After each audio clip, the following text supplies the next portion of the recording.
Bonjour à toutes et à tous, bienvenue sur ce deuxième webinaire du FAFIEC vers l'OPCO Atlas. Webinaire sur la loi pour la liberté de choisir son avenir professionnel. Nous allons parler aujourd'hui plus particulièrement des collectes des contributions, formations et apprentissages.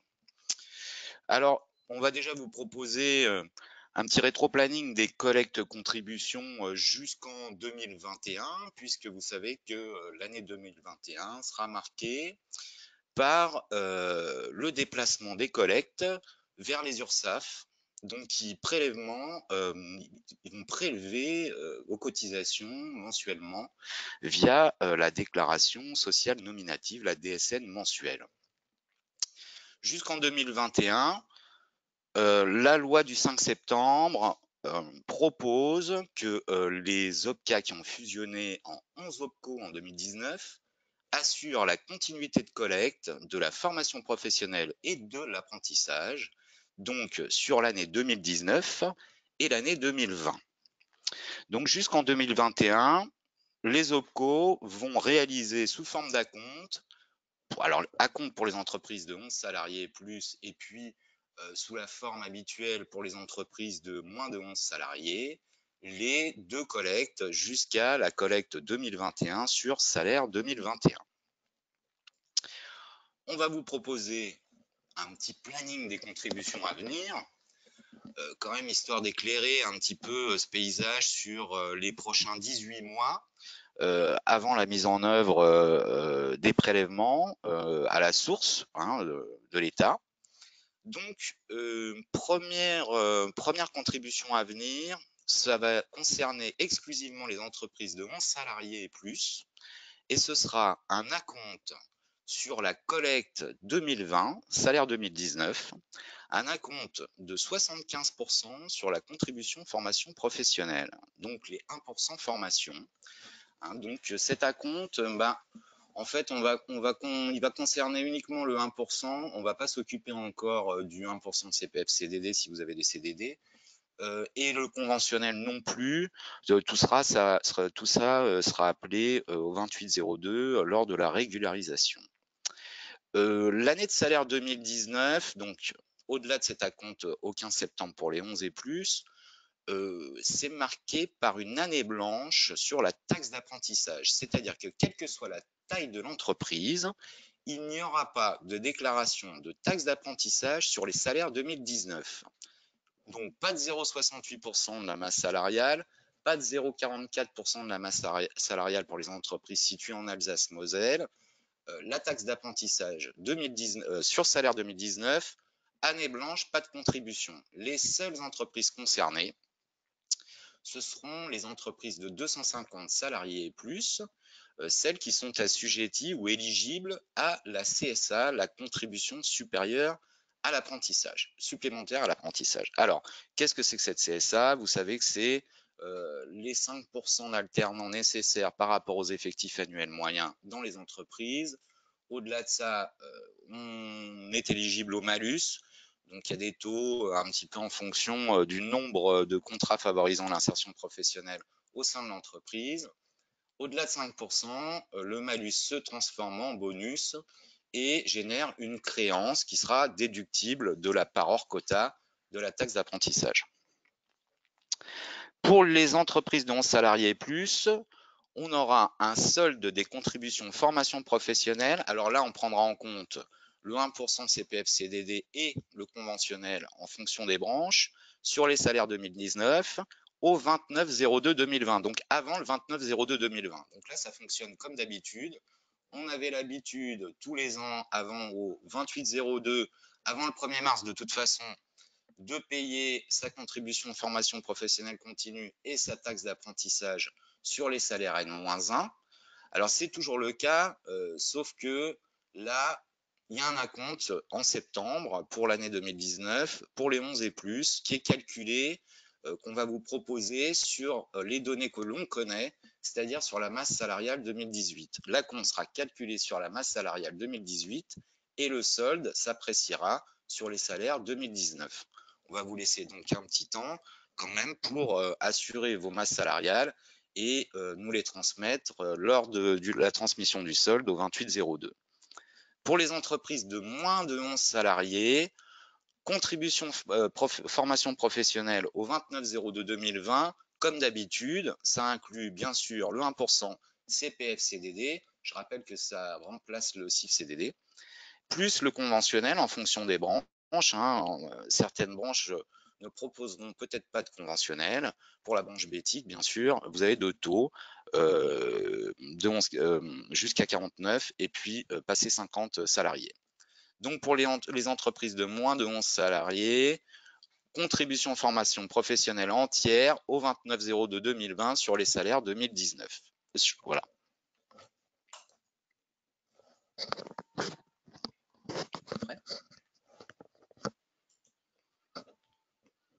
Alors, là, ça c'est pour l'année 2019. Au 29/02/2020, donc c'est bientôt, c'est dans quelques mois, on règle effectivement la cotisation 2020 sur salaire 2019. On a réalisé un acompte et puis un solde au 29/02. Eh bien, se croise le premier acompte de la collecte 2021 sur salaire 2020, un acompte de 40% sur les contributions formation professionnelle et apprentissage. Là, cette fois-ci, on va considérer l'apprentissage. 2019, année blanche sur la taxe d'apprentissage, mais pas en 2020. Donc là, on est bien en train de parler de 1,68% de la masse salariale pour les entreprises de 11 salariés et plus. L'acompte sera calculé sur la base de salaire 2019, c'est-à-dire la donnée connue. En fait, qu'est-ce qui va se passer? On va vous inviter à vous connecter sur votre espace en ligne, sur votre espace déclaratif via fafiec.fr, vos services en ligne MyFafiec. Vous allez vous connecter directement sur Intertax et pouvoir ainsi valider votre acompte qui sera précalculé puisqu'on va vous remonter vos données N-1 de masse salariale. Et donc, cet acompte de 75% au 15 septembre 2019 et de 40% au 29/02/2020 sera proposé déjà précalculé. Vous n'aurez plus qu'à le valider, à imprimer le bordereau correspondant et après télérégler ou effectuer vos règlements par les canaux que vous connaissez et habituels qui n'auront pas bougé. Donc un premier acompte au 29/02/2020 pour cette collecte 2020, enfin 2021 sur salaire 2020. Un deuxième acompte pour les 11 et plus également. Là, on ne considère que les entreprises de 11 salariés et plus avant le 15 septembre 2020. Donc un premier acompte de 40% au 29 février, un deuxième acompte de 35% au 15 septembre sur les contributions formation professionnelle et apprentissage également, puisque là, il n'y a plus d'année blanche. Alors, on va considérer aussi le 1% CPF-CDD, si concerné, et le conventionnel en fonction des branches, si concerné également. Et ce sera bien entendu pour les entreprises de 11 salariés et plus. Calculé sur la base de salaire 2019. C'est pareil au niveau de la régularisation. Là, on vous demandera d'appliquer votre masse salariale 2020. Alors, cette régularisation, elle se fera comme d'habitude, au 28 février 2021, cette fois-ci. Donc là, on est dans 18 mois, enfin un peu plus, 21 mois. Ce sera donc le solde des contributions formation professionnelle et apprentissage, plus le 1% de CPF-CDD, le conventionnel, apprécié sur la base des salaires 2020. Donc pour les entreprises de 11 salariés et plus, ce sera le solde. Et pour les entreprises de moins de 11 salariés, ce sera la cotisation totale, comme d'habitude. En fait, pour les moins de 11 salariés, ça ne change absolument rien par rapport aux années précédentes. Au 28/02 ou au 29 pour les années bissextiles, on cotise sur l'année de salaire antérieure. Donc, si c'est collecte 2021, ce sera toujours sur les salaires 2020. Voilà. La grande différence, c'est pour les 11 salariés et plus, qui, eux, voient cette collecte divisée en deux parties pour l'année 2019 et trois parties pour l'année 2020. Un acompte pour 2019, deux acomptes pour 2020. Et les acomptes, effectivement, sont précalculés sur les données connues de l'AMS antérieure. À partir de janvier 2021, alors janvier, on n'est pas particulièrement sûr de la période. On parle également d'avril, donc ce sera en début d'année, hein, certainement fin du printemps 2021, le temps que le système se rôde convenablement. Ce sera la reprise de la collecte des contributions par l'URSSAF via la DSN mensuelle, donc un prélèvement à la source en fait, hein, en fonction des données sociales nominatives que vous transmettez tous les mois à l'URSSAF, tous les 3 mois pour certaines entreprises de taille réduite, et ce sera ponctionné donc avec une ligne sur le 1% de formation et une ligne sur les 0,68 ou les 0,44 de taxes d'apprentissage. Alors 0,68, c'est pas vraiment 0,68, puisqu'on va voir plus tard que la taxe d'apprentissage est divisée en 2 parties et qu'il y a une partie qui est laissée à l'appréciation de l'entreprise pour ce qui concerne les versements. Alors, on a une petite question. Alors, une question, cela veut-il dire qu'en février 2020, on va payer 2 fois? Exactement. Alors, je reprends. En février 2020, vous avez le solde de la collecte sur salaire 2019 à effectuer. On a déjà fait un acompte de 75%, il reste 25% à payer. Ça, c'est pour les 11 salariés et plus. Pour les entreprises de moins de 11 salariés, effectivement, c'est plus un solde, c'est la collecte totale, à part que, bien entendu, les moins de 11 n'ont pas la compte à verser. Hein, les moins de 11 payent au 28 février, comme tous les ans, depuis que ce système de contribution existe. Voilà, donc c'est uniquement les entreprises de 11 salariés et plus qui sont concernées par ce double versement. Effectivement, solde au 28/02/2020, 29/02/2020 de la contribution sur salaire 2019, hors taxe d'apprentissage, puisque année blanche sur la taxe d'apprentissage, sauf pour les entreprises de 250 salariés et plus éligibles à la contribution supplémentaire à l'apprentissage, la CSA, mais également premier acompte de 40% au 29/02/2020 sur les contributions formation professionnelle et apprentissage, la CUFPA, hein, plus le 1% CPF-CDD si concerné, plus le conventionnel si concerné en fonction des branches. Ce premier acompte de 40%, hein, donc ce deuxième versement en février 2020 sera calculé sur l'AMS 2019. J'en étais à dire qu'à partir de janvier 2021, bien sûr, là, on aura le solde de la collecte 2021 sur salaire 2020 et également ponction, prélèvement à la source de l'URSSAF. Alors, le mois de démarrage est à définir. Hein, je viens de préciser que c'était attendu au plus tard pour la fin du printemps. Voilà.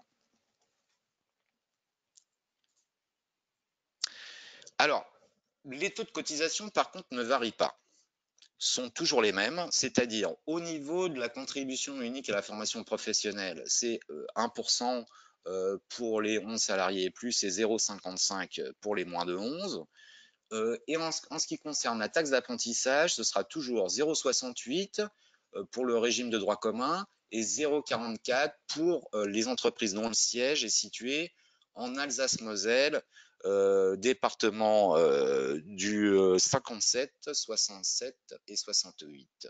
Voilà, qui ont un régime fiscal différent et qui sont assujettis à 0,44 de la masse salariale pour la taxe d'apprentissage au lieu des 0,68 pour les sociétés de droit commun hors Alsace-Moselle.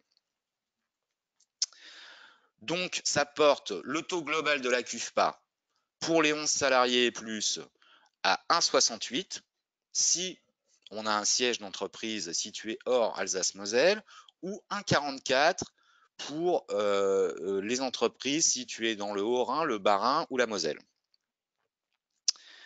En ce qui concerne les moins de 11, la cotisation CUFPA est à 1,23, c'est-à-dire 0,55% pour la formation professionnelle et 0,68% pour la taxe d'apprentissage ou 0,44 en Alsace-Moselle.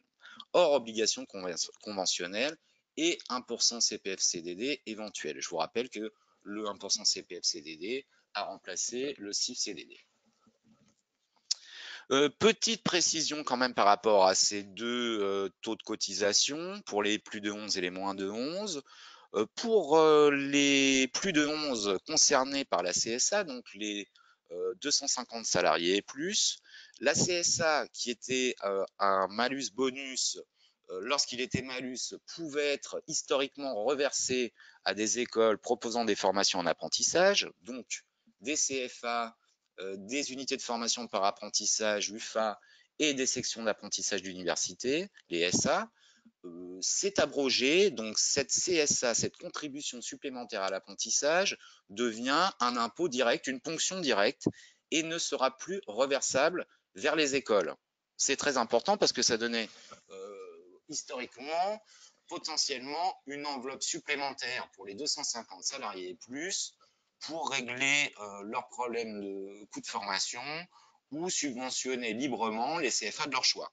C'est un dispositif qui est abrogé avec la loi du 5 septembre 2018.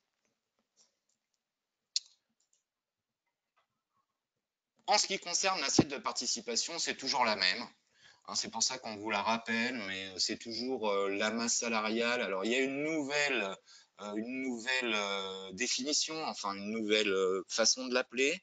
On appelle ça le revenu d'activité. C'est un terme qui prendra toute son ampleur à partir de 2021 avec la ponction prélèvement à la source de l'URSSAF.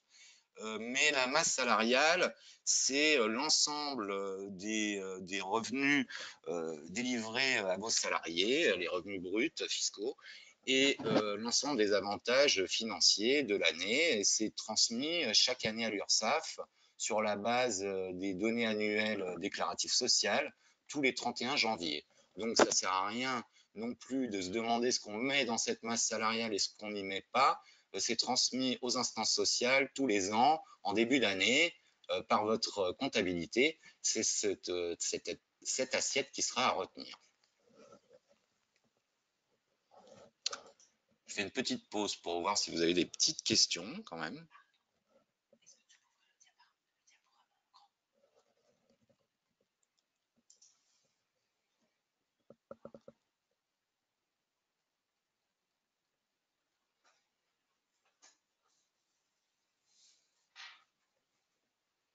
Alors, on va ouvrir le diaporama.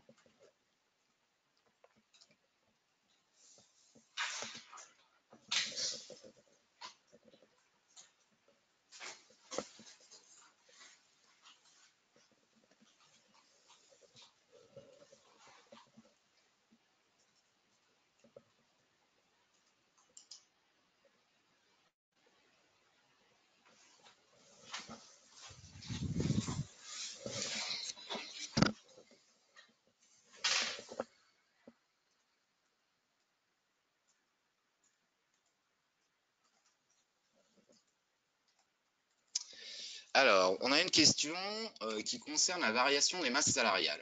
Alors, entre 2 années, si on a une grosse variation de masse salariale, il y aura possibilité, bien entendu, de remplir une masse salariale annexe par rapport à celle qu'on propose. De toute façon, l'acompte du 15 septembre n'est qu'un acompte et le solde sera régularisé. Donc, bien entendu, si il y a une différence importante entre la MS 2018 et la MS 2019, la variation sera comblée. Bien entendu qu'on remboursera si vous avez trop déclaré, et s'il y a du manquement, vous comblerez au niveau du solde. De même, pour ce qui concerne la règle des franchissements de seuil, pour toutes les entreprises qui se trouvent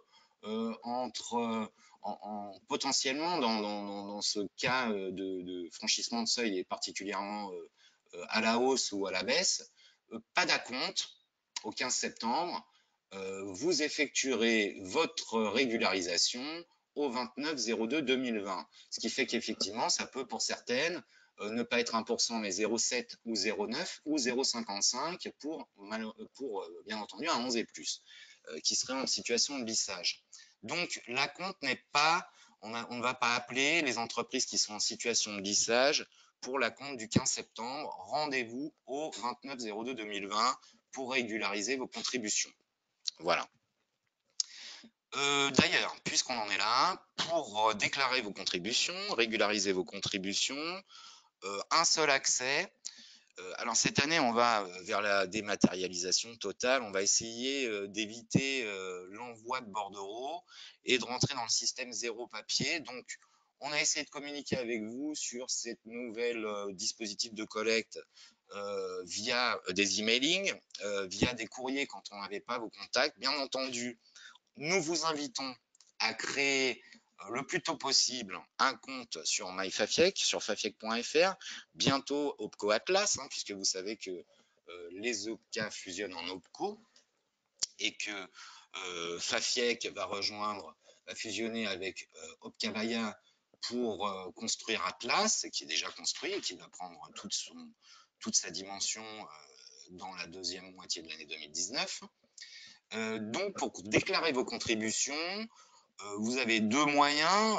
Branche Bétique, habitué, adhérent du Fafiec, vous allez sur www.fafiec.fr et puis vous trouvez vos services en ligne et vous vous connectez via vos services en ligne MyFafiec. Donc, vous pourrez télédéclarer vos acomptes ou vos soldes de contribution, formation professionnelle et d'apprentissage et accéder bien sûr à vos dossiers, vos documents et à vos demandes de prise en charge. Alors, pour l'année 2019, le site est en projet de refonte, bien entendu. Bientôt, un site opco-atlas.fr où, pareil, l'entrée se fera directement via ce site et rassemblera toutes les nouvelles branches qui composeront l'Opco Atlas. Pour le moment et à cette date, le site www.fafiec.fr est toujours d'actualité. Donc, bien entendu, plus de bordereaux papier. Ne soyez pas étonnés de ne plus recevoir dans votre courrier ces fameux bordereaux qui étaient à remplir à la main. On va vous les proposer au niveau de vos services en ligne. Vous pourrez les télécharger une fois que la télédéclaration sera effectuée. Dans le cas de création d'entreprise, bien sûr sur fafiec.fr, nous allons mettre à disposition des bordereaux vierges que vous puissiez remplir et nous renvoyer sur la balle Service Collect pour qu'on puisse régulariser votre situation, enregistrer vos nouvelles entreprises et ainsi accéder aux services du Fafiec, bientôt Opco Atlas. Bien sûr, en télédéclarant, vous pourrez télérégler aussi. Nous avons installé depuis 2 ans un système de télérèglement via une interface Limpay, donc de prélèvement automatique à date, qu'on programme. C'est un système qui marche assez correctement. On a un retour assez positif avec assez peu d'erreurs. Si la manipulation est bien faite et que le dossier est bien rempli, le prélèvement s'effectue en toute sécurité et en toute sérénité. Voilà, puisque vous pouvez programmer la date de prélèvement. Bien entendu, on acceptera encore vos modes de règlement habituels, les virements et les règlements par chèque.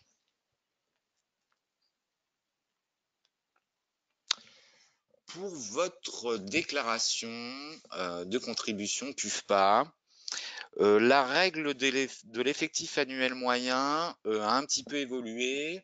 Auparavant, pour la contribution formation, on considérait qu'un salarié qui était présent au dernier jour du mois comptait comme un mois entier. Maintenant, c'est un petit peu différent. La règle s'est rapprochée un petit peu du calcul de l'effectif annuel moyen de la taxe d'apprentissage. Donc, pour une entreprise créée en cours d'année, l'effectif est apprécié à la date de sa création. Au titre de l'année suivante, l'effectif de cette entreprise est apprécié en fonction de la moyenne des effectifs de chacun des mois d'existence de la première année. Voilà, c'est un petit peu la différence. Auparavant, on fait la moyenne des salariés présents le dernier jour de chaque mois, y compris les salariés absents. Et on regarde, au regard du calcul mensuel, on fait la division après par le nombre de mois, bien évidemment. Donc, un salarié en CDI va compter pour une unité. Un salarié employé à temps partiel va être calculé au prorata du temps de travail prévu par le contrat de travail. Un salarié en CDD également au prorata du temps de présence au cours des 12 mois précédents. Les salariés entrants ou sortants en cours de mois, on cherche les nombres de mois entiers de présence et on ajoutera le prorata du temps de présence au cours du mois d'entrée ou de sortie calculé en heures, donc sur la base 35 heures, et divisé par 151,67 qui est l'équivalent temps plein mensuel. On divisera bien entendu le total par 12. Donc en fait, on se rapproche un petit peu plus, même complètement plus, du système de calcul de l'effectif annuel moyen historique de la taxe d'apprentissage. Pour les salariés en contrat de travail intermittent, pareil, prorata du temps de présence, les représentants de commerce à carte multiple comptent pour une unité, les salariés à domicile pour une unité. Et pour les salariés mis à disposition par une entreprise extérieure, au prorata du temps de présence au cours des 12 derniers mois. Alors, on me demande d'avoir un exemple pratique d'une entreprise de 250 salariés pour visualiser correctement ce nouveau mode de contribution. C'est exactement la même façon de calculer que d'habitude. Pour une entreprise de 250 salariés, pour la compte du 15 septembre, on va juste considérer le 1% formation, pas de taxe d'apprentissage, plus son calcul de CSA habituel. Hein. La seule chose qui va changer, c'est le calcul général de l'effectif annuel moyen, qui va se rapprocher de celui de la taxe d'apprentissage. Pour celui de la CSA, au niveau du calcul et des taux, rien n'a changé. Donc, on pourra faire l'essai au cas par cas, parce que je ne vais pas vous faire une petite démonstration pratique en ligne aujourd'hui, mais en nous contactant sur Service Collect ou sur mon mail asilar@fafiec.fr, on pourra faire une petite simulation de calcul si le cœur vous en dit. Deuxième question, à propos de la CSA, en février 2020, on règle la CSA pour 2019, mais je ne comprends pas comment et quand s'applique la règle en 2020 dans l'un des deux acomptes ou avec le solde. La CSA, ce sera forcément au solde. Ça va être compliqué de la calculer en début d'année et d'appliquer des acomptes. Je pense qu'on va l'appeler complètement au solde. Ce sera beaucoup plus simple et plus sécurisé aussi au niveau du calcul et de l'optimisation de ce calcul. Je vous rappelle que cette enveloppe ne sera plus reversable aux écoles. Donc, ça va être une fonction directe. Donc, le calcul devra être quand même assez précis pour ne pas perdre de fonds. Voilà. Les règles d'assujettissement ou non. Bon, alors là, ça n'a pas changé. Hein, les anciennes règles d'assujettissement, formation professionnelle et taxes d'apprentissage sont maintenues. Alors c'est vrai que là, je vous rappelle qu'on dira plus en 2021 masse salariale, mais revenu d'activité. Pourquoi? Parce que il va s'apprécier mensuellement et non plus sur l'année. La masse salariale, on calculait l'ensemble des salaires à la fin de l'année. Maintenant, il va falloir faire une précision mensuelle. Pour ce qui est des règles d'assujettissement, pour la formation professionnelle, il y a toujours eu deux conditions. Un employeur établi en France. Pour les sociétés étrangères, évidemment, qui n'ont pas d'établissement en France, ça ne va pas marcher. Plus un revenu d'activité, c'est-à-dire une masse salariale active et des salariés, évidemment. Pour la taxe d'apprentissage, trois conditions. Un employeur établi en France, plus un revenu d'activité, plus un assujettissement à l'impôt sur les sociétés, à l'IS. Et si ce n'est pas un assujettissement à l'impôt sur les sociétés, ce sera sur l'impôt sur le revenu au titre des bénéfices industriels et commerciaux. Ça s'applique pour les sociétés particulièrement en nom propre.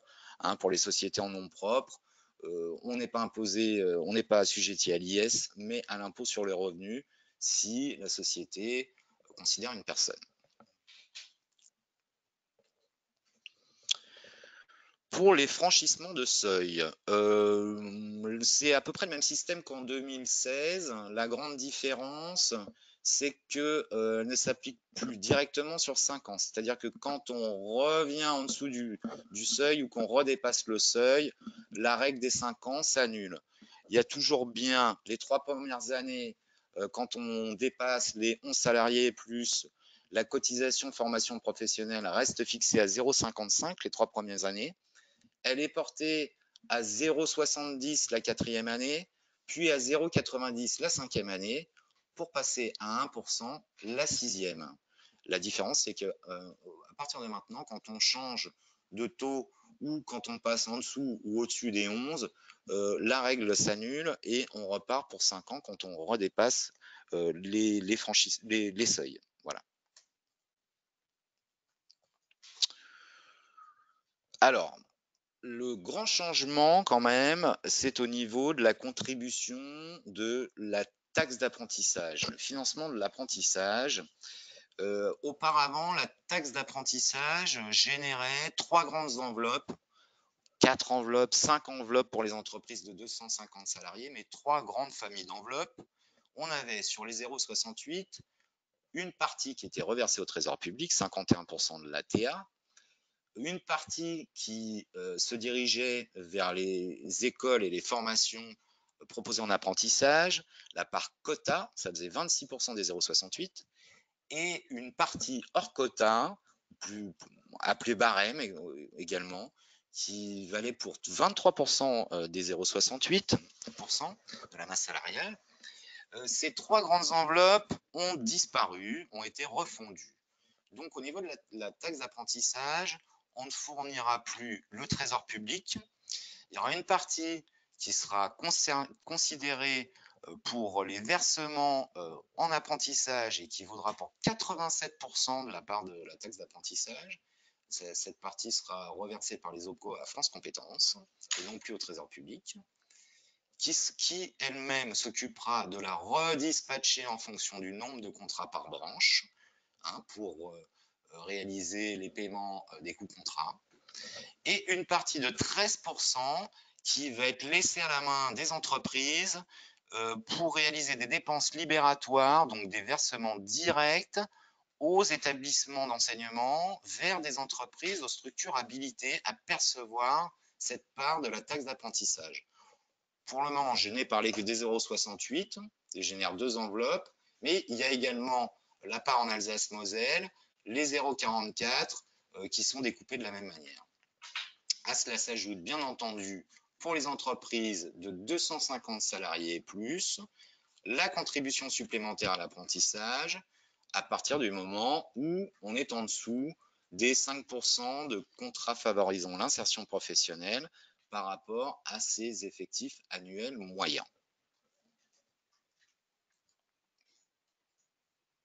Donc si on revient sur ces deux parties, une partie qui sert à payer les coûts contrats, coûts d'apprenti, et 13% laissés à discrétion de l'entreprise pour effectuer des versements directement aux écoles habilitées.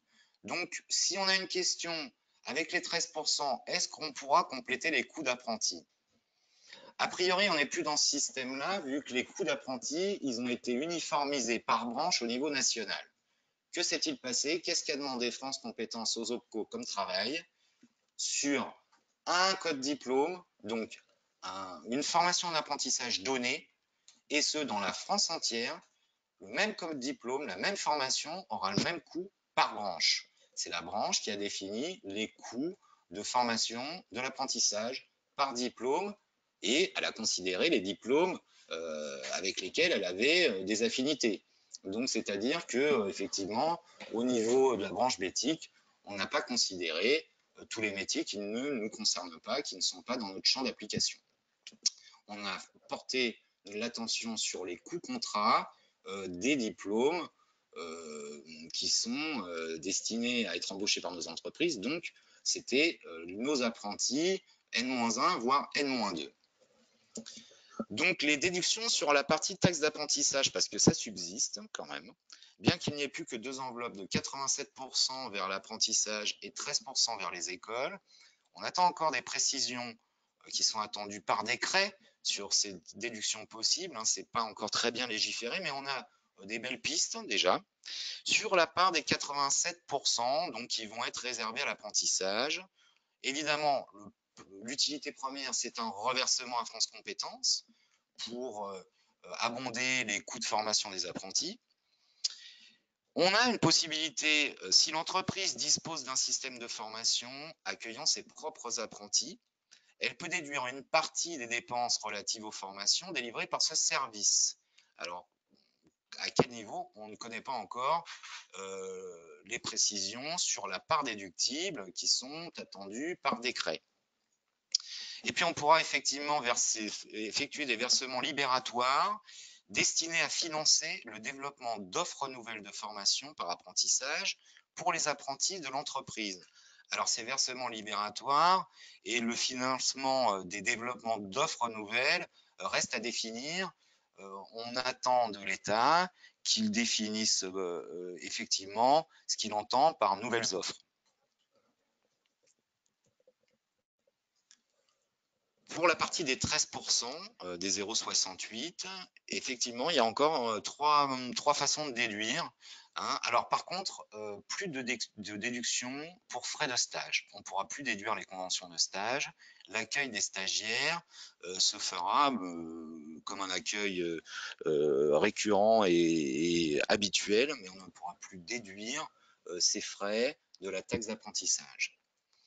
Donc, cette part des 13% de la taxe d'apprentissage, elle est destinée à des dépenses libératoires effectuées par l'employeur directement vers les établissements d'éducation.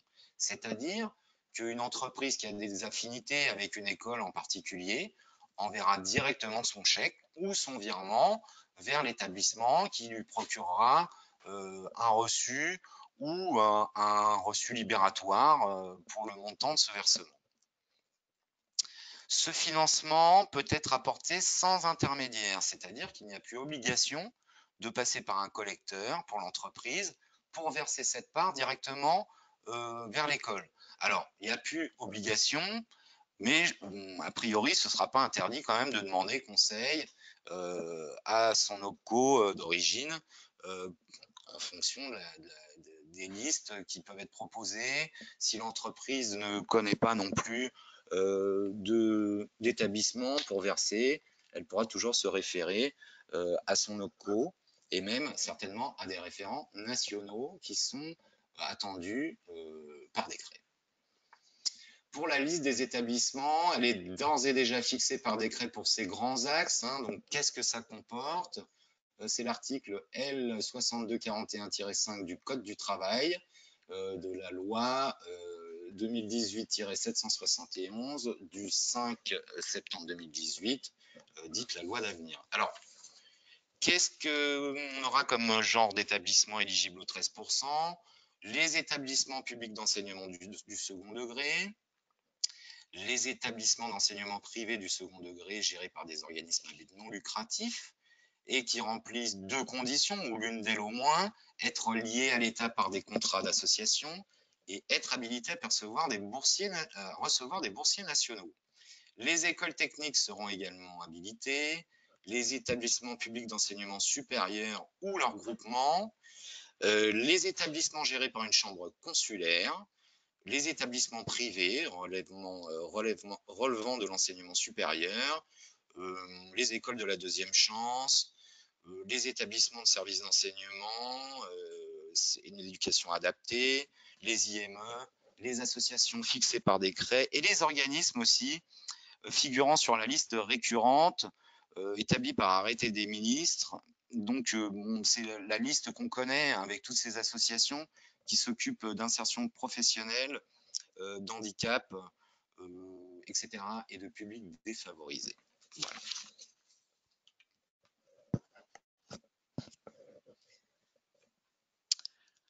Alors, pour ce qui est des dépenses de 13% de l'ATA, donc c'est les dépenses réellement exposées, donc on l'a déjà dit, pour les formations initiales, technologiques et professionnelles, dont les frais de premier équipement, de renouvellement de matériel et d'équipement complémentaires, donc subventionner les écoles.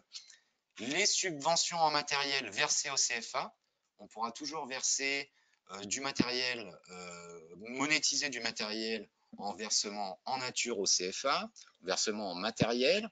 Donc, par exemple, pour un éditeur de logiciels, on peut toujours monnayer un logiciel vers une école d'informatique ou du matériel plus industriel, etc., etc. On pourra également déduire du 13% la créance pour les entreprises de 250 salariés et plus, ayant un quota de contrats favorisant l'insertion professionnelle supérieur à 5%. C'est ce fameux bonus de la CSA quand l'entreprise a été bonne élève, qu'elle dépasse 5% de contrats favorisant l'insertion professionnelle. Alors, je rappelle ce que c'est que ces fameux CFIP.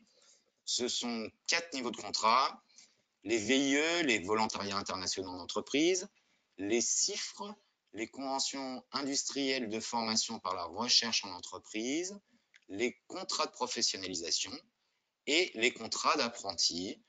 Ces 4 contrats-là, calculés en effectif annuel moyen, forment les CFIP et doivent être au moins supérieur ou égal à 5% des effectifs annuels moyens pour pouvoir générer une créance au niveau de la CSA.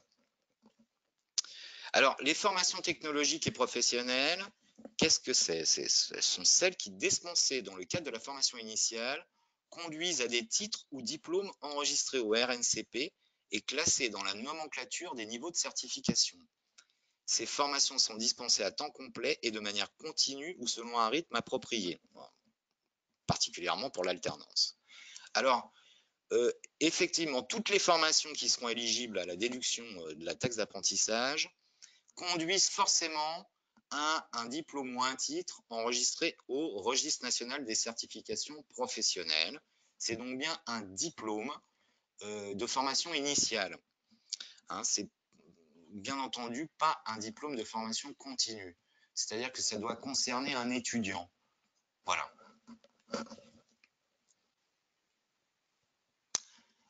Alors, historiquement, on avait quelques aides.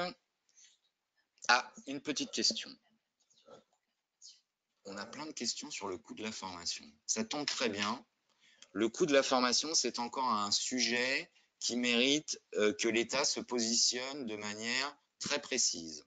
Ce que l'on sait, c'est que pour les contrats conclus jusqu'au 31 décembre 2019, les coûts de formation qui vont s'appliquer seront les coûts préfecture, c'est-à-dire les coûts qui sont déjà connus, qui sont publiés par chaque préfet de région au niveau de sa propre région et qu'on trouve sur les sites de préfecture de région. Donc ça doit être préfecture de région île-de-france.gouv.fr. Sur la page d'accueil, à droite, en bas à droite de la page d'accueil, il y a toujours un petit encadré taxe d'apprentissage.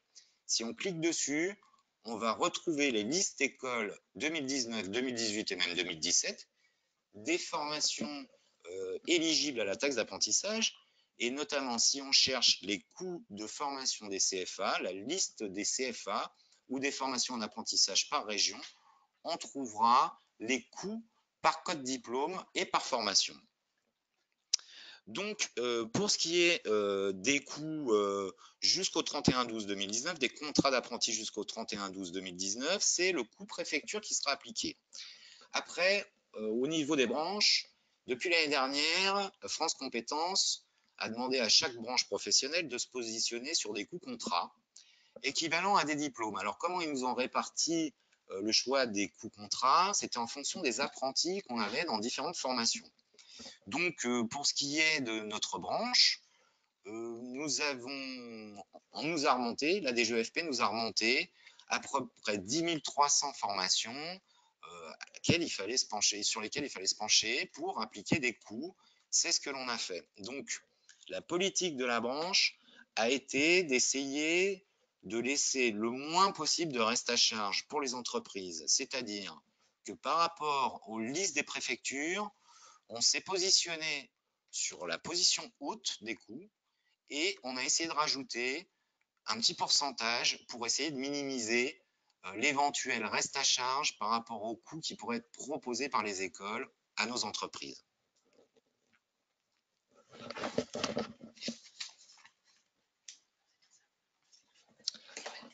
Pour ce qui est des nouvelles formations, donc qui n'ont pas été balayées par les branches, un décret a été prévu pour fixer le coût de formation minimum. Je crois, il me semble que c'est un forfait de 4 500 € par formation. Et puis, bien entendu, l'année d'après, ce diplôme, cette nouvelle formation, passerait dans la moulinette des CPNE, donc des commissions paritaires nationales pour l'emploi, de chaque branche pour définir un niveau de prise en charge, un niveau de coût de formation par apprenti. Alors, pour l'année 2019, effectivement, il n'y a pas de cotisation de taxe d'apprentissage. Ça ne veut pas dire que les contrats ne seront pas financés.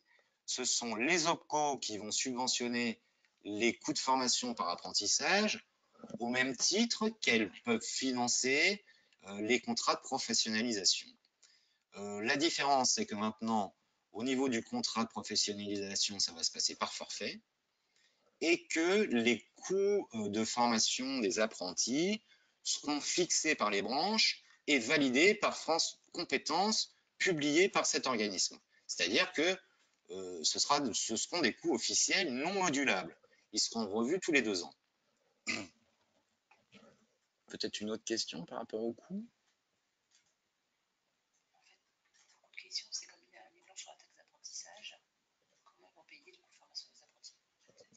Alors, le coût de formation des apprentis, bien entendu, n'est pas dans les mains des entreprises. Ça va bien entendu passer par l'OPCO. Attention aux conventions à signer avec les CFA et nouvellement et les anciennes écoles qui se positionnent nouvellement comme CFA. Vu le manque d'information des écoles, vu la lenteur de parution des décrets, je pense que pendant 6 mois, les CFA vont proposer des coûts de formation un peu gonflés, ou en tout cas juste à la bonne prise en charge, pour essayer de ne pas perdre trop de fonds dans cette période transitoire où effectivement tout n'est pas encore très clair au niveau des coûts de prise en charge. Donc attention aux propositions des écoles lorsque l'on veut recruter un apprenti. Attention aux conventions qu'on va vous faire signer. Pour repère de calcul, vous pouvez prendre les coûts de préfecture 2019 sur les formations qui concernent notre branche. Ils ne seront pas moindres et en tout cas, s'ils sont moindres, ce sera vraiment à la marge. Et donc, la prise en charge branche s'effectuera comme tous les ans de manière récurrente et en fonction des transmissions des contrats par les écoles et les entreprises et les CCI, qui vous savez que les CCI et les chambres des métiers et les directs enregistrent encore les contrats jusqu'au 31/12/2019. Ils sont censés nous les relayer à partir du 1er janvier. Alors, qu'est-ce qui a été un petit peu chamboulé aussi par cette réforme de la loi à venir? C'est les aides uniques à l'employeur d'apprentis. C'est-à-dire qu'auparavant, on avait pas mal il y avait 2-3 façons de récupérer un petit peu des déductions fiscales et des primes à l'embauche d'apprentis. La loi à venir a créé une aide forfaitaire unique versée par l'État, réservée aux entreprises de moins de 250 salariés, employant des apprentis sur les premiers niveaux de qualification, qui fusionne et remplace les aides existantes avant le 1er janvier 2019. Cette aide concerne les contrats d'apprentissage conclus à partir du 1er janvier 2019 et visant un diplôme ou un titre à finalité professionnelle équivalent au plus au baccalauréat. Elle est fixée au maximum à 4 125 € au titre de la première année, 2 000 € au titre de la deuxième année du contrat et 1 200 € lors de la troisième année. Elle sera versée chaque mois par l'ASP, l'agence de services et de paiement, avant le paiement de la rémunération par l'employeur et sous réserve de transmission des données mentionnées dans la déclaration sociale nominative transmise à l'URSSAF.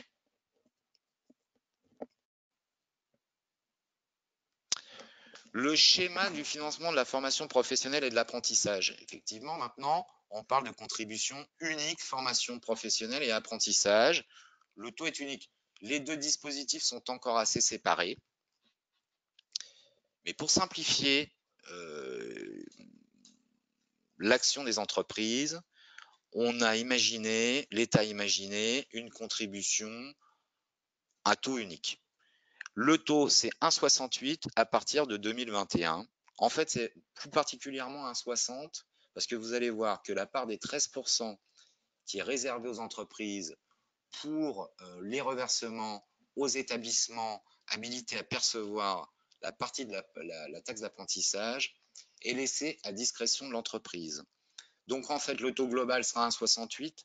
La ponction par l'URSSAF sera plus égale à 1,60.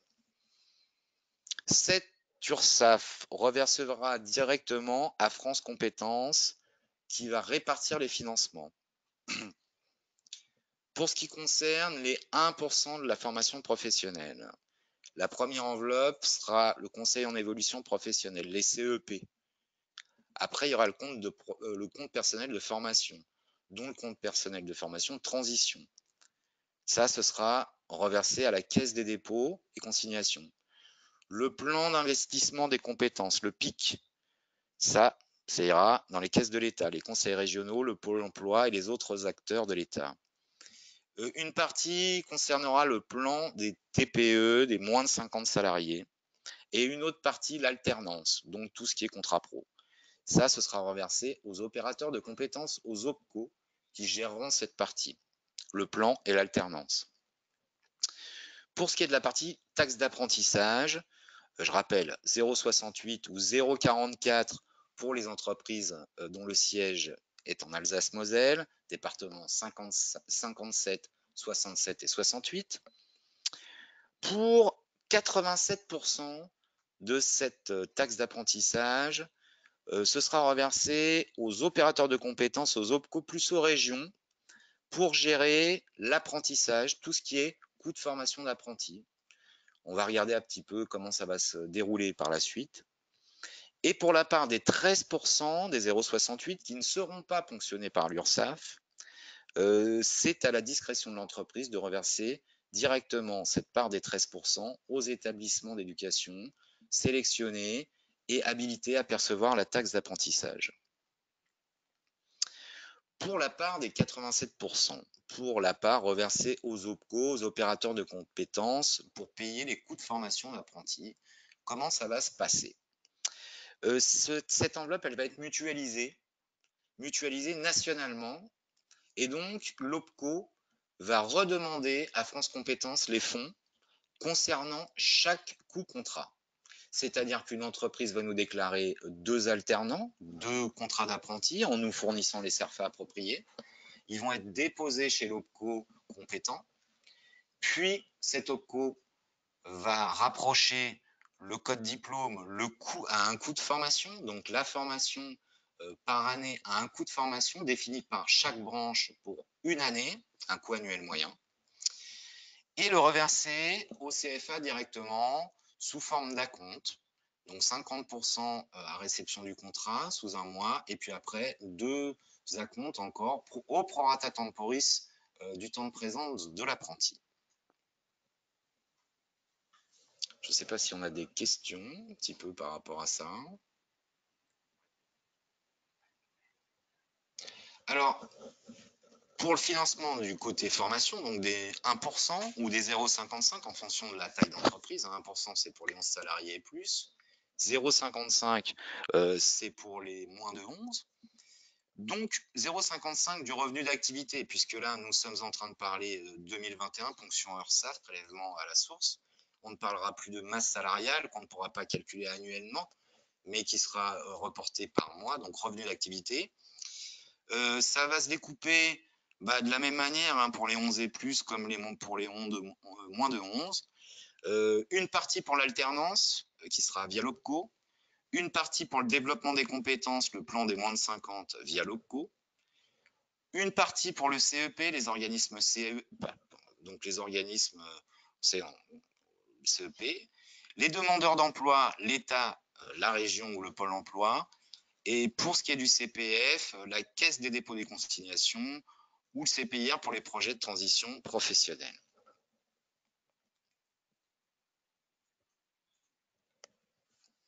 Nous attendons vos questions afin d'y répondre, puisque ce webinaire est terminé, que nous avons balayé un petit peu les 18 prochains mois de collecte.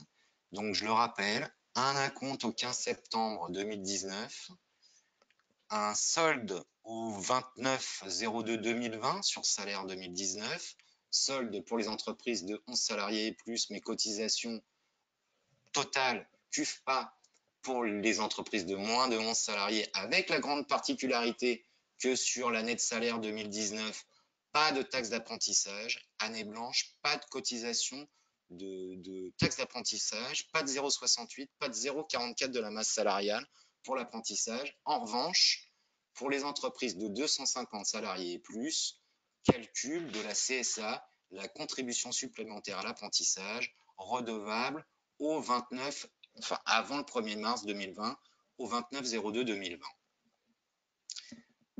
Particularité pour l'année 2020, deuxième collecte, donc il y a le solde avant le 1er mars, le solde de l'année de salaire 2019 et le premier acompte sur année de salaire 2020 pour les entreprises de plus de 11 salariés. Bien entendu, pour les moins de 11, ça ne change pas par rapport aux années antérieures. La collecte, c'est toujours en février sur année de salaire N-1. Pour les entreprises de plus de 11, effectivement, en février, deux ponctions, le solde de l'année de salaire 2019 et l'acompte de 40% sur l'année de salaire 2020. Deuxième acompte pour cette CUFPA 2020 ce sera donc en septembre, au 15 septembre, avant le 15 septembre, acompte de 35% et solde au 28/02/2021 en même temps que la CUFPA totale pour les entreprises de moins de 11. Et puis 2021, ce sera l'année de transition avec les URSSAF. On a un peu balayé le calendrier, j'espère que je n'ai pas été trop vite, que vous avez pu nous suivre. Bien entendu, le PowerPoint de ce webinaire pourra être envoyé par mail afin de suivre un petit peu les évolutions. Et puis, vous pourrez toujours nous poser vos questions sur servicecollect@fafiec.fr ou directement sur ma boîte mail si vous avez des questions plus poussées et des demandes de rendez-vous pour optimisation de vos versements à silard@fafiec.fr, A comme Arnaud, S comme Sophie, Y comme Yann, 2 L comme Laurent, A comme Arnaud, R comme René, D comme Denis, @fafiec.fr. Nous vous attendons pour vos questions-réponses.